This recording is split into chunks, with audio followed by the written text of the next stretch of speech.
Assalamualaikum warahmatullahi wabarakatuh. Terima kasih teman-teman pengsopo. Yoming benar-benar. Angin tentu tidak. Kita ini berbeda tunggal ika. Negara sekarang pula. Robo patung itu yang di patung yang berada di ancur patungnya sekarang juga. Dominasi yang berdiri tegak di Tuban.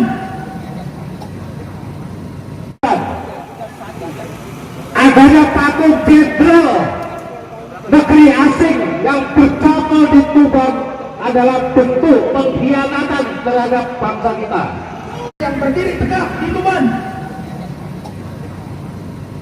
Perjuangan para pahlawan kita telah diinjak-injak. Patung itu diresmikan oleh salah satu petinggi negara dan jelas itu tidak ada.